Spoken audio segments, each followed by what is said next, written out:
김정민의 어머니가 지난 27일 새벽 별세했는데요.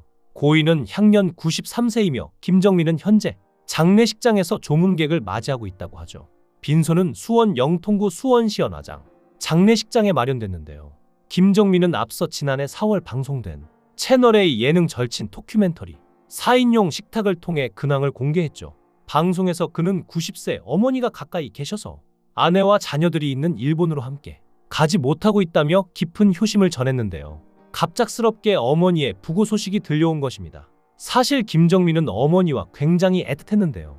그의 힘든 가정 환경 때문이기도 했죠. 평생 마포구에서 살았던 김정민은 성미산이라고 지금은 그 동네가 사라졌는데 아버지가 흙집을 지었다고 합니다. 그렇게 김정민은 흙집에서 태어났는데요. 슬픈 언약식 이후 성공할 때까지 9평짜리 단칸방에 거주했다고 하죠. 대표곡 슬픈 언약식으로 인기를 얻던 시기에도 김정민은 9평 남짓한 단칸방에 살고 있었다는데요. 김정민은 방 2개가 있었는데 다 못 살고 다른 방은 세를 줘야 했다며 슬픈 언약식이 끝나기 전까지도 어머니는 새벽에 계속 나가서 건물 청소를 하셨다고 합니다. 사실 김정민이 데뷔하기까지도 힘겨운 과정이 있었는데요. 아마추어로 시작해서 상업가수로 성공한 케이스처럼 보이겠지만 의외로 원래 데뷔 전까지 가수의 꿈을 가져본 적이 없었던 사람이라고 하죠. 물론 음악 쪽 활동은 했다는데요. 학창시절부터 기타를 좋아해서 대학 시절 록밴드에서 베이스 기타를 담당하던 연주가였고 밴드에서도 보컬 쪽에 딱히 관심이 없는 사람이었죠. 가수가 된 건 오히려 음악보다 그저 잘생긴 외모로 뽑힌 것으로 일종의 길거리 캐스팅을 당한 것인데요. 본인이 군대 가기 전까지 함께 활동해서 친했던 밴드 후배 김민우가 본인이 군대 간 뒤 상업가수로 데뷔하여 인기를 얻었고 1992년 군대를 제대한 직후에 친구에게 그 김민우가 내 친한 대학 후배 겸 밴드 동생이었다라고 자랑하면서 친구에게 네가 산 김민우 음반에 김민우의 친필 사인을 받아주겠다고 했고 연락이 되어 그 친구와 함께 김민우를 사적으로 만나기로 했다고 합니다. 그래서 당시 유명 가수와 음악 관계자들이 많이 다니던 강남 신사동에 있는 유명 카페인 HQ 카페라는 곳에서 김민우를 친구까지 셋이서 만났는데 하필 그때 유명 음악 감독인 오진우 감독이 그 카페에 방문했다가 김민우를 보고 인사했다가 같이 있던 김정민을 보고 외모에 반해 캐스팅한 것이었죠. 김정민의 말로는 오진우 감독이 그냥 민우야 안녕, 그 친구들은 누구야 라고 하면서 다가왔고 김민우가 친한 선배 형이에요 라고 대답했는데 오진우가 바로 앞까지 와서 김정민의 얼굴을 보자마자 눈을 전혀 떼지 못하며 잠깐 말을 더듬다가 바로 자네 가수 할래? 나랑 같이 하자. 그 중간 대화 과정도 없이 무작정 캐스팅을 했다고 합니다. 김정민은 처음 본 사람이 자신을 보자마자 자네 라고 말을 더듬으며 뚫어지게 쳐다보길래 놀라면서도 속으로 이 아저씨 왜 이러지? 어디서 본 사람이었나? 시비거나 라고 생각했다고 하는데요. 그런데 캐스팅을 요구하자 더 놀랐던 것이죠. 그 이후 계약이 되어 보컬 연습에 몰입하여 데뷔해 우리가 아는 가수가 됐죠. 김정수라는 본명 대신에 김정민이라는 예명도 오진우가 지어주었고 현재 김정민의 스타일인 짧은 쇼컷이나 가죽, 데님 위주 패션도 데뷔 전 오진우가 정해준 설정이라고 합니다. 물론 원래도 록을 할 때 가죽 옷은 즐겨 입긴 했었으나 데님은 공연할 때 본인이 즐겨 입을 정도까지는 아니었고 헤어도 달랐다고 하는데요.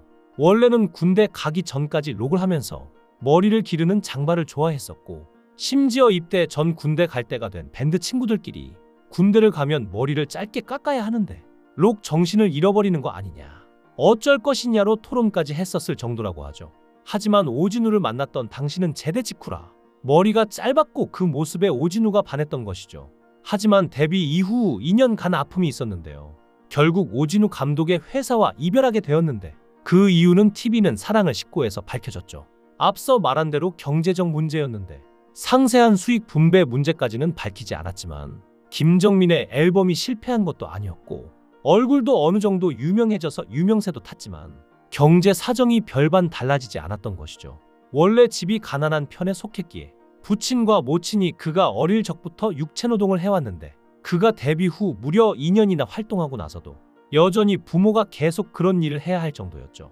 그래서 점점 지쳐가던 김정민이 중간에 화가 나서 오진우에게 형님, 저 차라리 막노동을 하겠습니다 라고까지 했었을 정도였다는데요. 심지어 말만 그렇게 한 게 아니라 앨범 준비 중간에 김정민이 연락을 끊고 진짜로 며칠간 공사 현장에서 막노동을 했었다고 하죠.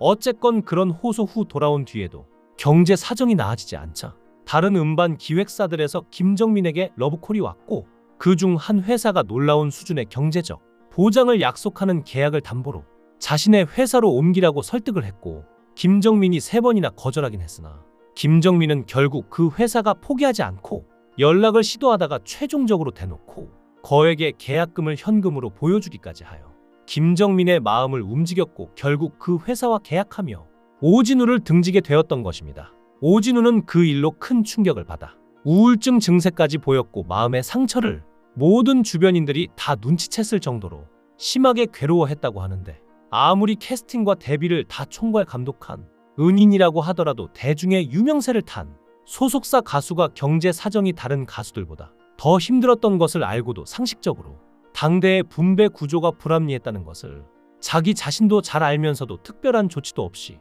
본인이 데뷔시켜준 은혜와 남자끼리의 의리만 믿고 심한 가난을 견디기만 바랐다면 과연 그것이 김정민의 배신일 뿐이라고 간주할 만한 일이라 보기는 쉽지 않을 텐데요. 특히나 부모가 육체 노동을 지속했다는 걸 김정민 회사도 알고 있었다면 더욱 그렇겠죠.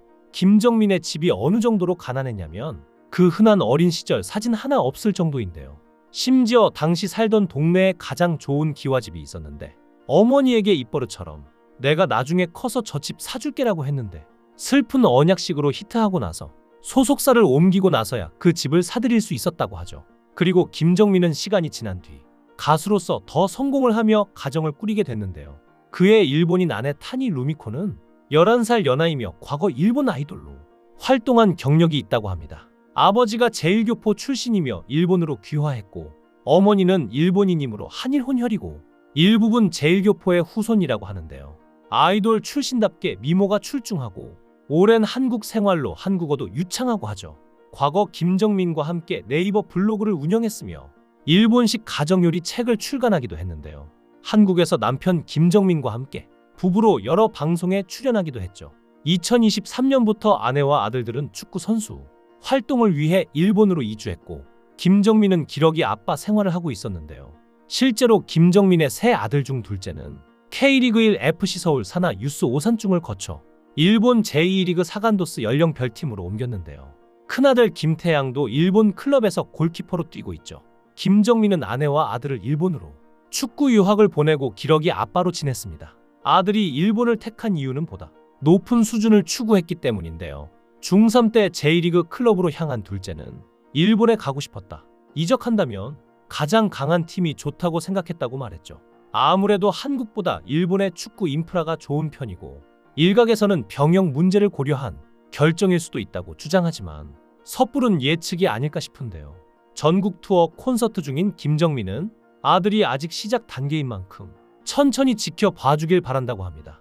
어머니에 대한 애틋함으로 아이들과 아내는 일본으로 보내고 어머니를 지켰던 김정민이 이제는 어머니를 편한 곳으로 잘 보내드리길 바랍니다. 삼가 고인의 명복을 빕니다.